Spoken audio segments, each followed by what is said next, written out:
Alright guys, so in the last video I showed you how to implement CSS in a few different ways, and the most common way is going to be by using an external style sheet like a style.css and then bringing it in using the link tag. But like I said, for the sandbox, for this section, I'm going to be using internal CSS and a style tag just so we have everything on one page, just for the sake of learning. Okay, so let's create a new file here.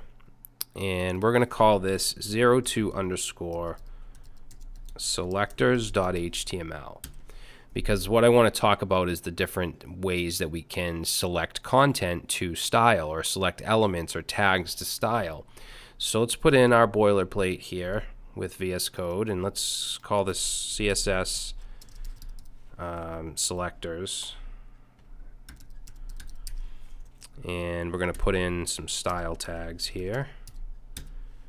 Okay, and then as far as the body, I'm going to just put in some simple HTML. We'll have a div, and inside this div, let's do an H2. We'll just say welcome, and paragraph, let's do lorem 20 tab, and then let's do another div, and we'll do another H2, and we'll say about paragraph lorem 20 tab. Okay, so let's save this and let's open it up with Live Server, if you're using Live Server.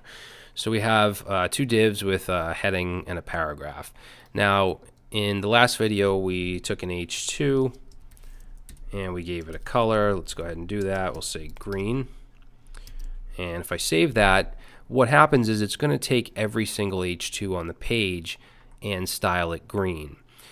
Now, there's going to be cases where you don't want every single element, whatever that element is, to be styled. You want to pick and choose what you want to style. Like, let's say we only want this first one to be green. In that case, we would use an ID or a class. So if I were to add ID green dash heading, I could go up here and I could add on to this H2 a number sign which represents an ID and then the name of the ID, and I could have called it absolutely anything. If I save that, notice only the first one is green, okay, because it's targeting this ID. Now this is actually optional. We don't have to put the actual element. However, if we keep it off like that, we could add this green heading ID to anything and it would be in effect. If I added it to a paragraph, it would turn the paragraph color green, although that wouldn't make much sense because we called it green heading. But for the most part, you're not going to see the actual element, at least in my experience. Now, remember what I said about classes and IDs. This is not really something I would put inside of an ID, because it doesn't really, for one thing, we might want to use this again. We might want another green heading somewhere. And IDs should be something that there's only one of. So I would actually change this to a class. And then to target a class, the styling is the same way. It's just this right here. Instead of a number sign, you want a dot.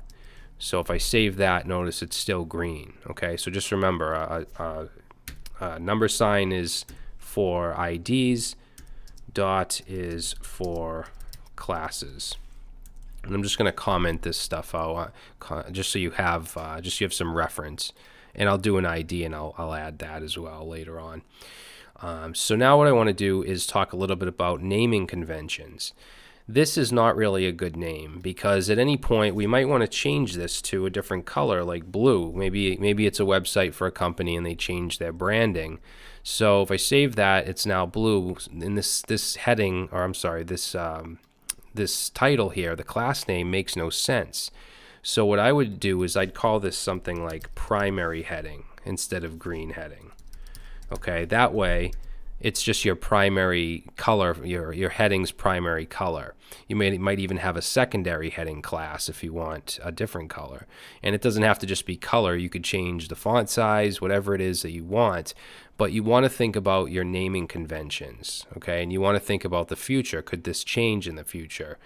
So calling it green heading is not really a good choice, even though it's going to work.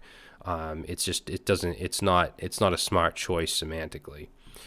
All right, so now what I want to do is, let's add an ID to these divs. So we'll call this one welcome, and let's call this one about. Okay, so you see how this makes sense, because we're not going to have another welcome div or another about div. So an ID is a good choice for this. So if I wanted to, let's say give the welcome ID a background color, I could target it like this,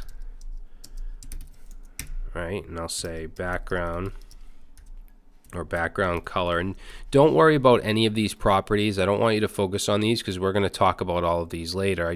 I want you to focus on the selectors. So I'm going to give this a background color of a hexadecimal value that's actually a light gray. So if I save that, notice that this only has that background color. So let me put a comment here and say the number sign is for IDs. Now, what if I want to have some styling, but I want it for both of these divs right here? Okay, so if we want to do that, we can use multiple selectors. So what I'll do is I'll take the welcome, okay, the div with the ID of welcome, put a comma, and then put the div with the ID of about, and then put my styling. So let's say I want to give them a border of 1 pixel solid. I'll do, I don't know, light gray. And I'm going to talk about these numbers probably in the next video or the one after that. And then I also want to add a little bit of padding and margin bottom of 5 pixels. All right, so I'm going to save that, and that style was now it was applied to both of these divs because I used multiple selectors, and I could add more if I want. It doesn't have to be IDs. I could put an H2, I could put a paragraph, I could put a class, whatever I want, and that would take on all of these styles in here. Okay, now let's say I wanted to target a specific, for instance, a specific paragraph inside of a specific div.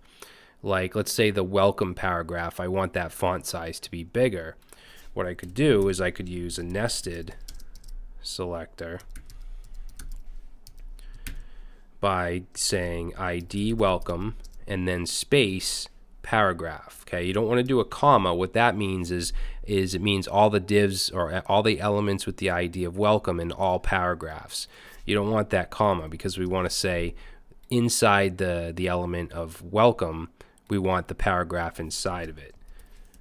Okay, and then let's say font size, we'll do 20 pixels.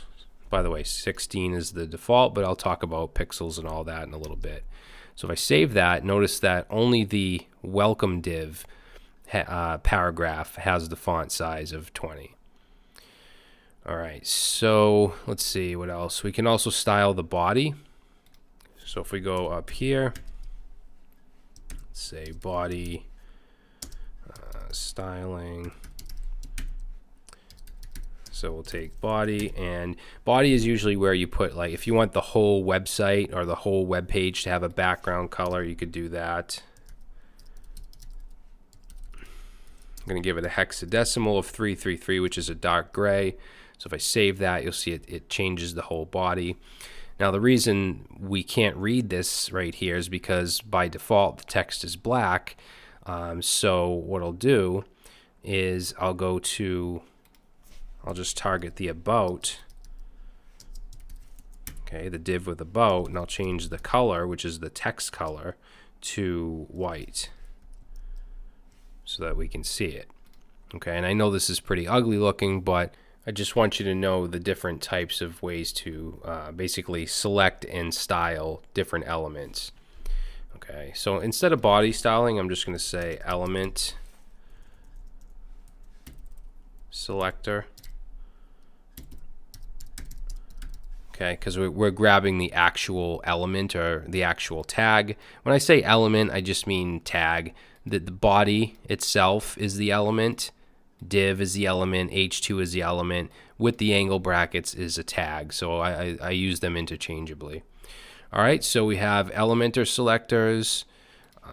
Let's just make this consistent here. Element selectors.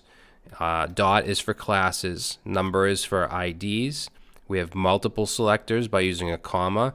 We have nested selectors, so we can select stuff inside of other elements. And that's pretty much the basics. I mean, we have other things like pseudo selectors and stuff like that, but I'm not going to get into that now. I just want you to understand the fundamentals of selecting elements and being able to style them. All right, so that's it, guys. I will see you in the next video.